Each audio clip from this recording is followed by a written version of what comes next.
बिस्मिल्लाहिर्रहमानिर्रहीम। अस्सलाम वालेकुम नाज़रीन, आप यूट्यूब चैनल देख रहे हैं, मैं इमरान खान हूँ। नाज़रीन, अब तक की जो अहम खबरें हैं, गिलगित बल्तिस्तान में पोलिंग का वक्त ख़त्म हो गया। जब मैं ये वीडियो रिकॉर्ड कर रहा हूँ तो आहिस्ता आहिस्ता नताइज आ रहे हैं।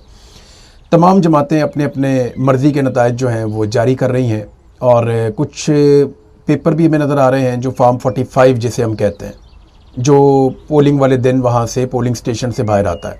ये वो पहला फॉर्म होता है जिसके ऊपर लिखा हुआ होता है कि किस उम्मीदवार को कितने वोट मिले हैं और इस पे तमाम लोगों के दस्तखत भी मौजूद होते हैं और यही असल रिज़ल्ट होता है। उसके बाद आप जो उनसे मर्ज़ी फॉर्म जारी करें। सारा दिन सूरत हाल क्या रही, कुछ चीज़ें बहुत अजीबोगरीब हुई। गिलगित बल्तिस्तान के इलेक्शन में प्री पोल रिगिंग के बारे में हम आपको पहले ही बता चुके हैं कि ये फैसला कर लिया गया था मिलिट्री एस्टेब्लिशमेंट की जानिब से कि गिलगित बल्तिस्तान में पाकिस्तान तहरीक-ए-इंसाफ को हुकूमत नहीं बनाने दी जाएगी। और फिर तहरीक-ए-इंसाफ को जैसे माजी में दीवार से लगाया गया, उसी तरह अब फिर एक मरतबा जो कुछ पाकिस्तान में किया गया वही कुछ गिलगित बल्तिस्तान में भी किया गया। वहाँ के जो चीफ इलेक्शन कमिश्नर है वो उसी रास्ते पे चले जिस पे सिकंदर सुल्तान राजा साहब चलते रहे। बहरहाल अब वोटिंग स्लो होने की बहुत सारी शिकायत आई क्योंकि रश लगा हुआ था पोलिंग स्टेशन के बाहर और ज़्यादातर लोग पाकिस्तान तहरीक इंसाफ के हमायती पहुंचे हुए थे। यानी सारा दिन हम देखते रहे कि जो कैंप्स हैं पाकिस्तान पीपल्स पार्टी के या PMLN के, चंद एक हल्कों को छोड़ के, चंद हल्के वो हैं जहाँ पे पाकिस्तान पीपल्स पार्टी का पुराना कोई वोट बैंक है या PMLN के कुछ लोग वहाँ पे मौजूद हैं या PMLN इस वक्त फेडरल गवर्नमेंट में है। तो गिलगित बल्तिस्तान के लोगों का सारा इन्हिसार अपनी ज़िंदगी का, अपनी तरक्की का, अपने मामलात और अपने कामों का वफाकी हुकूमत के ऊपर होता है। तो इसलिए कहीं कहीं पे PMLN थोड़ी बहुत नज़र आई, लेकिन ज़्यादातर पाकिस्तान तहरीक इंसाफ के जो कैंप्स हैं या उनके हमायत याफ्ता उम्मीदवारों के जो कैंप्स हैं वहाँ पे गहमा गहमी और हलचल सारा दिन नज़र आती रही। सोशल मीडिया इसको दिखाता भी रहा। तो एक तो गहमा गहमी जो है वो पाकिस्तान तहरीक इंसाफ के पोलिंग स्टेशंस पे थी और वो जनून पीपल्स पार्टी और PMLN के पोलिंग स्टेशंस पे एज सच दिखाई नहीं दिया, कुछ इलाकों को छोड़ के। कुछ जगहों पे पाकिस्तान पीपल्स पार्टी तगड़ी है और वो एक बड़ी पॉलिटिकल पार्टी है, उसको होना भी चाहिए, उसकी एक एग्जिस्टेंस है। इसी तरह PMLN की भी अपनी एक एग्जिस्टेंस है, लेकिन नवाज शरीफ साहब ने अपनी पॉलिसी से सत्यानाश ही कर दिया एक अच्छी खासी पॉलिटिकल पार्टी का। फिर वोटर लिस्टों का एक मसला बन गया। सुबह पोलिंग एजेंट्स जो अलग अलग पॉलिटिकल पार्टीज के पहुंचे पोलिंग स्टेशंस में, तो उन्हें पता चला कि जो पोलिंग का अमला सरकारी आया उनके पास पोलिंग की जो लिस्टें हैं वो अलग हैं, यानी वोटर लिस्टें जो उनके पास हैं वो कुछ और हैं और जो पोलिंग एजेंट्स लेकर आए जो उनको सरकार ने दी थी वो कुछ और हैं। दोनों किस्म की वोटर लिस्टें, उनमें फर्क था। जो पॉलिटिकल पार्टी के पॉलिटिकल एजेंट्स लेकर आए, पोलिंग एजेंट्स, वो कुछ और था और जो सरकारी बंदे लेकर आए वो कुछ और था। हालांकि दोनों लिस्टें जो है वो सरकारी होती हैं। अच्छा, इस पे एतराज ज्यादातर आजाद उम्मीदवारों ने किया।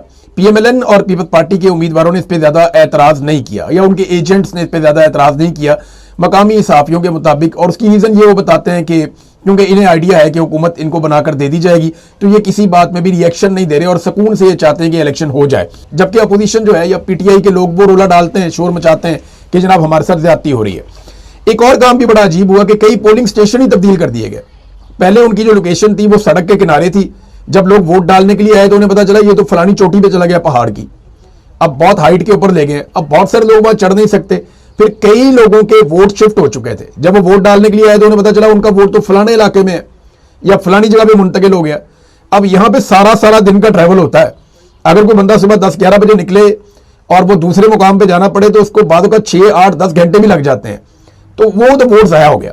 तो बहुत सारे वोट ऐसे ज़ाया कर दिए गए, बहुत सारी वोटिंग स्लो की गई, कई जगहों पे छोटी मोटी शिकायत मौसूल हुई, लेकिन ओवरऑल इन्होंने मैनेज किया, इलेक्शन को अच्छे तरीके से मैनेज किया। लेकिन ये पहला इलेक्शन है गिलगित बल्तिस्तान की तारीख में जिसमें सहाफ़ी ये बता रहे हैं कि हमें क्लियरली पता है कि कौन जीतेगा और कितना जीतेगा। यानी कि ये क्या बात हुई, जो सहाफ़ी इस्लामाबाद से, लाहौर से, मुख्तलिफ इलाकों से गए, मेरी उनसे बात हुई, डिजिटल मीडिया के जो जर्नलिस्ट हैं उनसे भी बात हुई। उन्होंने कहा जी एस्टेब्लिशमेंट के सोर्सेज ने यहां बहुत क्लियर किया हुआ है कि किसी को भी सिंपल मेजॉरिटी नहीं मिलेगी। ना वो पीपल्स पार्टी को सिंपल मेजॉरिटी दे रहे हैं, ना PMLN को सिंपल मेजॉरिटी दे रहे हैं, ना वो PTI के आज़ाद उम्मीदवारों को सिंपल मेजॉरिटी लेने दे रहे हैं। वो किसी को भी सिंपल मेजॉरिटी नहीं दे रहे। ये सबको 30%, 25%, 30% तकसीम करेंगे और उसके बाद MWM को एक आधी 2 सीटें मिल जाएंगी। कुछ लोग ये दावा कर रहे हैं इस्तेकाम पार्टी को एक आधी सीट मिल जाएगी, लेकिन कोई भी सादा अक्सरियत में नहीं होगा। 2 इक्वेशन वहां पे मार्केट के अंदर है और दोनों एस्टेब्लिशमेंट की जानिब से आई हैं। मकामी जो एस्टेब्लिशमेंट है कि जनाब एक के अंदर पीपल्स पार्टी की कोई एक आधी सीट ज्यादा और एक में 1-2 सीटें PMLN की ज्यादा है। वो ये कहते हैं जी यही सिलसिला बनना है और इसी तरह वहां पे हुकूमत बननी है और एक कोलिशन गवर्नमेंट बनाई जाएगी, जानबूझ के कमजोर कोलिशन गवर्नमेंट, जिसके जरिए से पूरे निजाम को कंट्रोल किया जाएगा और एस्टेब्लिशमेंट ने किसी को भी सिंपल मेजॉरिटी ना देने का फैसला किया है। नवाज शरीफ साहब के हवाले से एक बड़ी अजीबोगरीब चीज है मेरे पास, और यह पता चला कि नवाज शरीफ साहब के कुछ और जलसे भी तय थे गिलगित बल्तिस्तान में। ये सुबह मुझे चंद सहाफियों से मेरा राब्ता हुआ आज, और उन्होंने मुझे बताया कि जनाब मियां साहब ने तो चंद जलसे और तय किए हुए थे और उन्होंने वो जलसे करने थे, लेकिन वो जलसे मियां साहब के हुए नहीं। अब उसका रीजन क्या है, वो रीजन मैं आपको अब बताता हूं, क्योंकि देखिए जलसे मियां साहब के तय थे, कई जगहों पे लोग इंतजार कर रहे थे, इंतजामात भी किए गए थे, लेकिन मियां साहब वो जलसे किए बगैर वापस पहुंचते हैं और फिर एक फ्लाइट लेते हैं और जिनेवा चले जाते हैं, वो यूरोप आ जाते हैं। तो मियां साहब वहां पे क्यों नहीं टिके, वहां पे क्यों नहीं रुके? एक्चुअली उनको वहां रुकने नहीं दिया गया। मियां साहब जब आप पहुंचते हैं ना गिलगित बल्तिस्तान में, तो उनके अंदर का जो लीडर है ना, वो जागने की कोशिश करता है, और उस वक्त मियां साहब ने वहां पे वोट हासिल करने के लिए एक जाली इनकलाब का नारा लगा दिया, और मियां साहब ने कहा जी मेरे साथ बड़ी ज्यादती हुई, मुझे क्यों निकाला, और वो पुरानी तकरीर जो मियां साहब करते थे उन्होंने वो रोना धोना शुरू कर दिया। अब मियां साहब ने जैसे ही रोला डाला तो जनाब एस्टेब्लिशमेंट ने शट अप कॉल दी PMLN को। मियां साहब के रिश्तेदारों को फोन गए और उन्हें यह कहा गया कि यार ये हर वक्त रोता क्यों रहता है, क्या मसला है? अभी हुकूमत बनाकर दे दी, पंजाब में भी आपकी टके की औकात नहीं थी, आपको पंजाब में हुकूमत बना के दी, अभी आपको हुकूमत बनाकर दी, वफाक के अंदर आपकी टके की औकात नहीं थी, 17-18 सीटों के ऊपर आप जीते हुए हैं, आपको सिंपल मेजोरिटी लेकर दे दी, हर चीज आपके हाथ में दे दी। नवाज शरीफ के कहने पर इसहाक डार को डिप्टी वजीर आजम बना दिया, नवाज शरीफ के कहने के ऊपर उसको वजीर खारजा बना दिया, ख्वाजा आसिफ को वजीर दिफा बना दिया, वजारत नवाज शरीफ के कहने के ऊपर कई लोगों को हमने ओबलाइज किया। इसकी बेटी को इलेक्शन हारने के बावजूद, ये अपनी सीट भी हार गई थी, इसको वजीर आला पंजाब बना दिया, और हम इस बंदे को क्या दें कि ये राजी हो जाए? ये हर वक्त रोता क्यों रहता है? 12 यार तुम्हें जो सीटें हमने देनी है वो हम तुम्हें दे देंगे, हमें पता है तुम्हारे साथ क्या करना है, तुम इलेक्शन नहीं हार रहे, तुम मियां साहब को वहां से निकालो। तो जनाब जो प्रोटेस्ट हुआ, फिर मियां साहब को वहां से मजबूरन निकालना पड़ा, और मियां साहब को कहा गया मियां साहब आपकी जरूरत नहीं है, हम आपके बगैर ही इलेक्शन जीत जाएंगे, यहाँ पे हुकूमत बना लेंगे, लिहाजा आप जनाब वापस आ जाए। तो मियां साहब जनाब वापस नहीं आए सिर्फ, बल्कि मियां साहब फिर पहुंच गए यूरोप, और वहां पे अभी कुछ और लोग भी मैंने आपसे कहा कि जाएंगे, मियां साहब से मुलाकातें करेंगे, मियां साहब के काम काज है जो मियां साहब ने वहां पे निपटाने हैं। तो सारा दिन नाजरीन वहां पे जो गहमा गहमी थी, मैंने आपको रिपोर्ट की, आपके सामने मैंने सारी सूरत रखी। अब आ जाए जरा कश्मीर की तरफ, लेकिन उससे पहले 1391 पोलिंग स्टेशन थे, और इनमें जो है वो 900 के करीब जो पोलिंग स्टेशन है उनको हसास करार दिया गया था।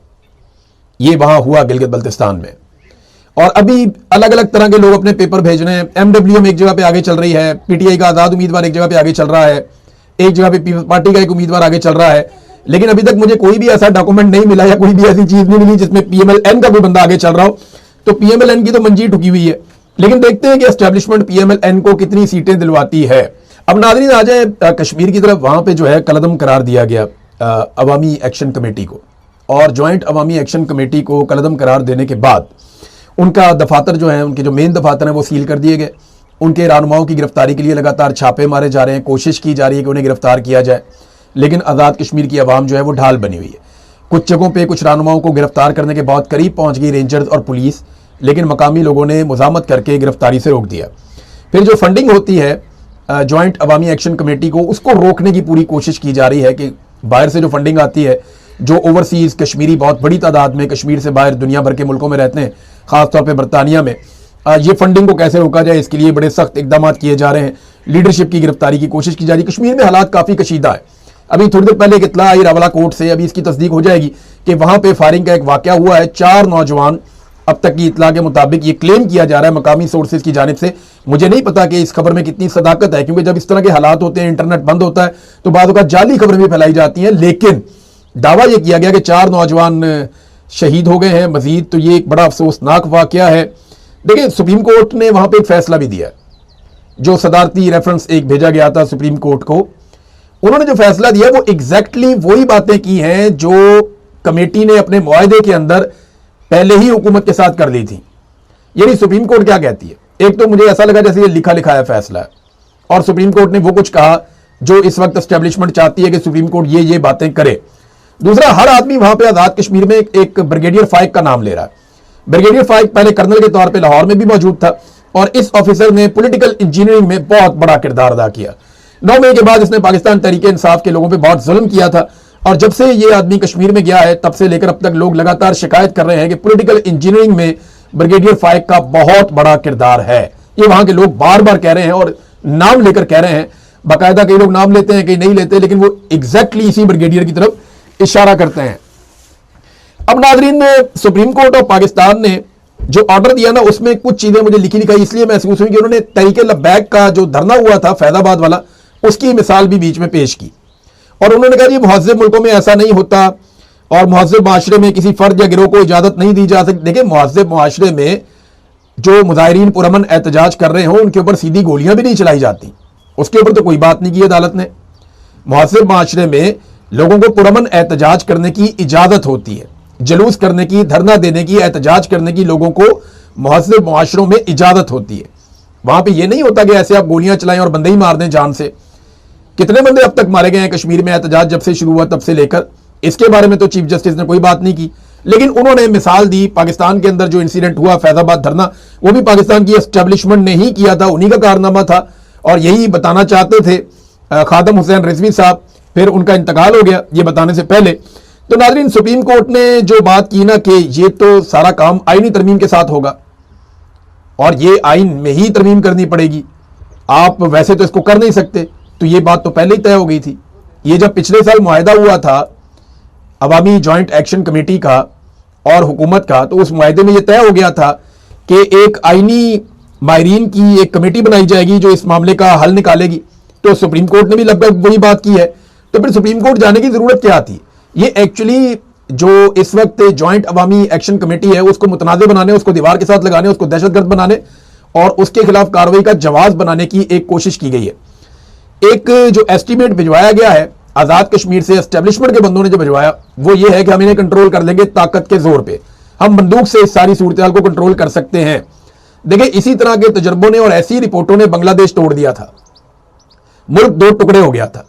ऐसी रिपोर्टों के ऊपर इंडिया में भी कार्रवाई होती है।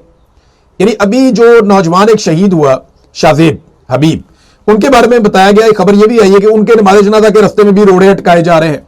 क्योंकि देखें, अगर शाजेब हबीब का नमाज जनाजा होगा तो फिर वहां पे तो पूरा का पूरा आजाद कश्मीर उमड़ आएगा और वो तहरीक का एक बहुत बड़ा आगाज बन जाएगा। अब नमाज जनाजा पढ़ने से तो मकबूजा कश्मीर में रोका जाता है। मकबूजा कश्मीर में जब कोई नौजवान या कोई मुजाहिद शहीद हो जाता है या कोई शख्स अपनी आज़ादी के लिए या अपने हकूक के लिए खड़ा हो और वहां पे सिक्योरिटी फोर्सेज की फायरिंग से शहीद हो जाए, तो फिर उसका नमाज जनाजा नहीं पढ़ने दिया जाता। वहां कोशिश की जाती है कि नमाज जनाजा पढ़ा ही ना जाए। एक मरतबा जो वानी है बुरहान वानी, उसका नमाज जनाजा पढ़ने की जब लोगों ने ठान ली और लोग निकले तो इतनी बड़ी तादाद में निकले कि वो कश्मीर की तारीख का सबसे बड़ा नमाज जनाजा था। वो इतना बड़ा मैदान था, बार बार खाली होता था, फिर बढ़ता था, फिर नमाज जनाजा होती थी और बार बार नमाज जनाजा वहां पे होती रही। तो यही सूरत हाल इस वक्त शाजेब हबीब शहीद की नमाज जनाजा के हवाले से है। तो पाकिस्तान की एस्टेब्लिशमेंट भी, जैसे भारत वहां पे रोक रहा था, अब ये भी वैसे ही रोक रही। देखिए, इस बात को ना हमारे फैसला साजों को समझना पड़ेगा। हमें गद्दार कहने से पहले हमारी बात को गौर से सुनो, थोड़ा सा अपने मफादात को साइड पे रखो, थोड़ा सा थोड़ी देर के लिए अपने जाती मफादात को साइड पे रख के पाकिस्तानी बन के थोड़ा सा चंद लम्हे के लिए सोचो कि हम बात क्या कर रहे हैं। यार, ये पाकिस्तान के बेटे जिनको आपने आमने सामने खड़ा कर दिया और लड़ा रहे हैं, वो जो कश्मीरी वहां पे एहतजाज कर रहा है ना नौजवान, वो मेरा भाई है। और ये जो यहां से यूनिफॉर्म पहना के आपने भेजा हुआ है ना बंदूक हाथ में देके, ये भी मेरा भाई है। आप इन्हें आपस में क्यों लड़ा रहे हैं? ये दोनों आपके मफाद के लिए क्यों लड़े?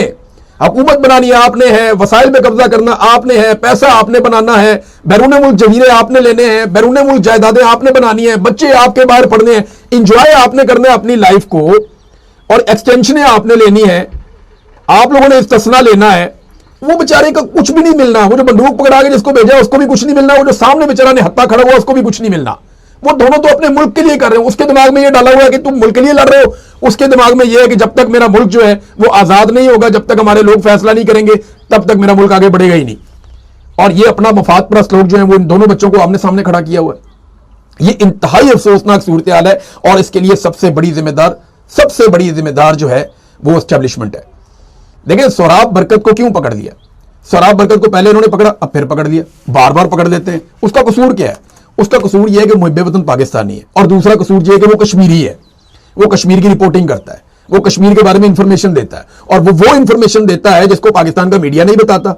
उसने कोई मुतनाज़ बात नहीं की, उसने कोई गलत बात नहीं की, उसने कोई पाकिस्तान के आईन के खिलाफ बात नहीं की, उसने कोई पाकिस्तान का कानून नहीं तोड़ा। लेकिन क्योंकि वो रिपोर्टिंग कर रहा, मुझे ISI के एक ऑफिसर ने, जब मैं अगवा था, जबरी तौर पर लापता था, उसने कहा इमरान भाई आपने कुछ गलत नहीं किया, लेकिन आप हमें बाय सूट नहीं करते इस वक्त।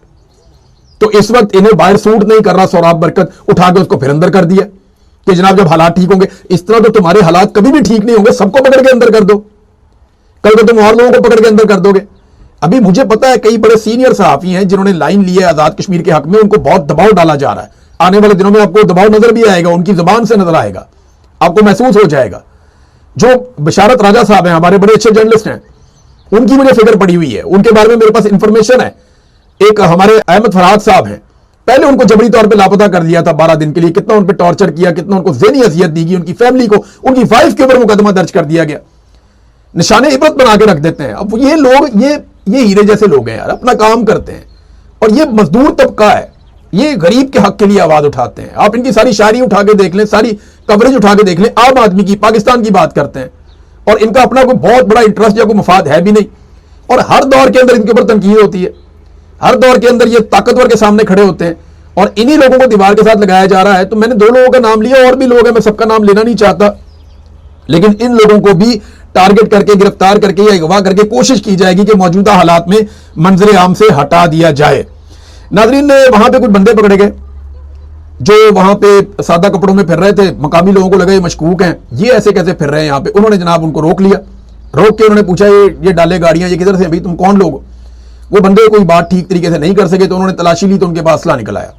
अब ना सिर्फ उन बंदों के पास असला निकला है, बल्कि वो एक कार्ड भी बरामद हो गया एक बंदे के पास से, वो रेंजर्स का, पंजाब रेंजर्स का कार्ड है, मोहम्मद यूसुफ नाम लिखा हुआ है। अब मकामी लोग कह रहे हैं जनाब ये क्या है। अब मेरी जब वहां पे बात होती है मकामी लोगों से, तो वो क्या बताते हैं, वो कहते हैं जनाब हमें बहुत खतरा है कि यहां पे फॉल्स फ्लैग ऑपरेशन किया जाएगा। मैंने कहा जी कैसे किया जाएगा। उन्होंने कहा जी हमें खतरा इस बात का है कि सादा कपड़ों में लोग शामिल हो जाएंगे बीच में, और वो अपने साथ अपने कैमरे भी लेकर आएंगे, नकाब पहन के कोई एक आदमी फायरिंग कर रहा होगा और दूसरा आदमी वीडियो बना रहा होगा, और वो पाकिस्तान के मीडिया को दिया जाएगा, टाउट मीडिया को, कि ये ना ये पब्लिक करो, देखो कश्मीरी गोली चला रहे हैं फोर्सेस के ऊपर। तो इस तरीके से कोई फॉल्स फ्लैग ऑपरेशन करके कश्मीर में बहुत बड़े ऑपरेशन का जवाब बनाया जा सकता है। अब ये बंदे पकड़े गए हैं, इसकी तहकीकात होनी चाहिए, पता करना चाहिए, लेकिन तहकीकात करेगा कौन, करेगा कौन। और जिन्होंने पाकिस्तान को सीधे रास्ते पे चलाना है, या जो इदारे या कानून नाफिज करने वाले, वो सारे यरगमाल बने हुए हैं। जिस आदमी को आईजी बनाया हुआ है कश्मीर का, वो आदमी कहता है 1000 बंदा मारोगे तो मुल्क ठीक हो जाएगा। इस सोच के आदमी को, यानी इस सोच के आदमी को तो बैन कर देना चाहिए था कि भाई अब, या मैं इंग्लैंड में हूं ना, यहां पे आप अगर कोई ऑफिसर ये कह देना 1000 बंदा मारो तो मुल्क ठीक हो जाएगा, वो उस ऑफिसर को ना, कोई भी उठ के अदालत चला जाए तो उस ऑफिसर की नौकरी पे वो दोबारा आ ही नहीं सकता, उसको कोई भी पब्लिक पोस्टिंग दोबारा मिल ही नहीं सकती। वो सारी जिंदगी तरस जाएगा अपने उस बयान को जस्टिफाई करते करते। इधर वो बंदा इनको पसंद आ गया, 1000 बंदा मारने का जुर्रत है इसके अंदर, 1000 बंदा मारने की इसके अंदर जहत है, इसको उठा लो, इसको वहां पे कश्मीर में आईजी लगा हुआ बंदे मारने, वहां पहुंचा दिया उसको। कितनी अफसोसनाक बात। अब ताहिर अशरफी जैसे लोगों को लॉन्च कर दिया गया, वो आके जनाब कह रहे हैं कि ये एक्शन कमेटी तशद्दुद का रास्ता इख्तियार करना इनका बिला जवाब है। यार बंदे उनके मर रहे हैं, शहादतें उनकी हो रही हैं, जख्मी उनके हो रहे हैं, तशद्दुद का रास्ता इख्तियार करना, कहाँ भी उन्होंने अभी तशद्दुद किया। अभी तो उन्होंने सिर्फ एहतजाज का अनाउंसमेंट किया, अभी आपको और बहुत सारे लोग भी नजर आएंगे। फायरिंग के इक्का दुक्का वाकयात भी हो रहे हैं जो बहुत अफसोसनाक है। नाज़रीन, एक और खबर है, ये भी जरा खबर आप ले लें। पाकिस्तान में वर्ल्ड रिकॉर्ड बन रहे हैं एक के बाद एक। एक सूबाई वजीर है और सीनियर सूबाई वजीर है खैबर पख्तूनख्वा का, मीना खान अफरीदी। जर्मनी में एक यूनिवर्सिटी में इन्होंने जाना था, वहां पे एक तालीमी और कोई एक तहकीकी कोई एक प्रोग्राम था, उसके अंदर इन्होंने शिरकत करनी थी, इनका दौरा था। तो इनको एयरपोर्ट पे अदालती ऑर्डर के बावजूद रोक दिया गया। यार मुझे आराम में इन्होंने रोक दिया था, मैं हज करने जा रहा था, तो एक वजीर को इन्होंने सिर्फ एक तालीमी टूर पर रोक दिया। इससे पहले सोहराब बरकत को भी रोका था, वो भी अदालती ऑर्डर लेकर जा रहा था, मैं भी अदालती ऑर्डर लेकर जा रहा था। मीना खान अफरीदी को पेशावर एयरपोर्ट पर रोक दिया, वो भी अदालती ऑर्डर लेकर जा रहा था। एक तरफ मरियम नवाज है, उसको पाकिस्तान की एस्टेब्लिशमेंट नया जहाज लेकर देती है याशी वाला, कि जा बच्चे भी ले जा, जा बच्चों की सहेलियां भी ले जा, जा बच्चों के दोस्त भी ले जा, अपना मेकअप आर्टिस्ट भी ले जा, जा जाके एंजॉय कर, मिल दुनिया को, अयाशी कर जाके तू, क्योंकि तूने जूता पॉलिश किया, तुझे बहुत मौजे हैं। एक तरफ मरियम नवाज को यह किया जा रहा है, और दूसरी तरफ वो जो लोग बेचारे मार खाए हुए, उनका लीडर जेल में डाला हुआ है, वो अपना ऑफिशियल एक टूर पे जा रहे हैं, और जायज उनका है, अदालती ऑर्डर के साथ जा रहे हैं, कमर्शियल फ्लाइट के ऊपर खुद टिकट लेके जा रहे हैं, उनको नहीं जाने दे रहे। ये है नाजरीन पाकिस्तान में स्टेट ऑफ अफेयर। सूरत हाल इस वक्त रियासत इस तरीके से चलाई जा रही है, तो इंतहाई अफसोसनाक सूरत हाल है। आपको रिपोर्ट करते हैं कुछ और चीजें अगले वीलॉग में। अब तक के लिए